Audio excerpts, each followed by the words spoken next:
बघा प्रश्न असा आहे 0.004 गुणिले 0.5 म्हणजे पॉईंटचा गुणाकार आहे। बघा असं पॉईंटचा गुणाकार आला कसं सॉल्व्ह करायचं। आडवी मांडणी आहे तर अशा गुणाकाराला उभी मांडणी करून घ्यायचा आहे। 0.004 गुणिले 0.05 म्हणजे 5 न गुणून घ्यायचा आहे डायरेक्ट 4 ला। 5 चोक 20 आणि पॉईंट नंतर जेवढे अंक असतील खाली आणि वर बघा उजव्या साईडला वर किती अंक आहे 1 2 3 आणि खाली किती आहे 4 म्हणजे पॉईंट नंतर एकूण 4 अंक येणार आहेत।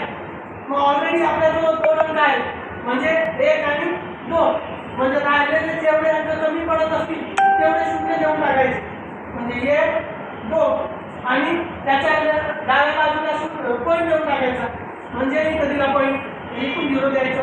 बघा हे ऑप्शन पुन्हा आहे 0.002 हे नाही आहे 0.0020 म्हणजे हे आहे ऑप्शन उत्तर। व्हिडिओ समजला असेल तर लाईक करा शेअर करा आणि कमेंट करा।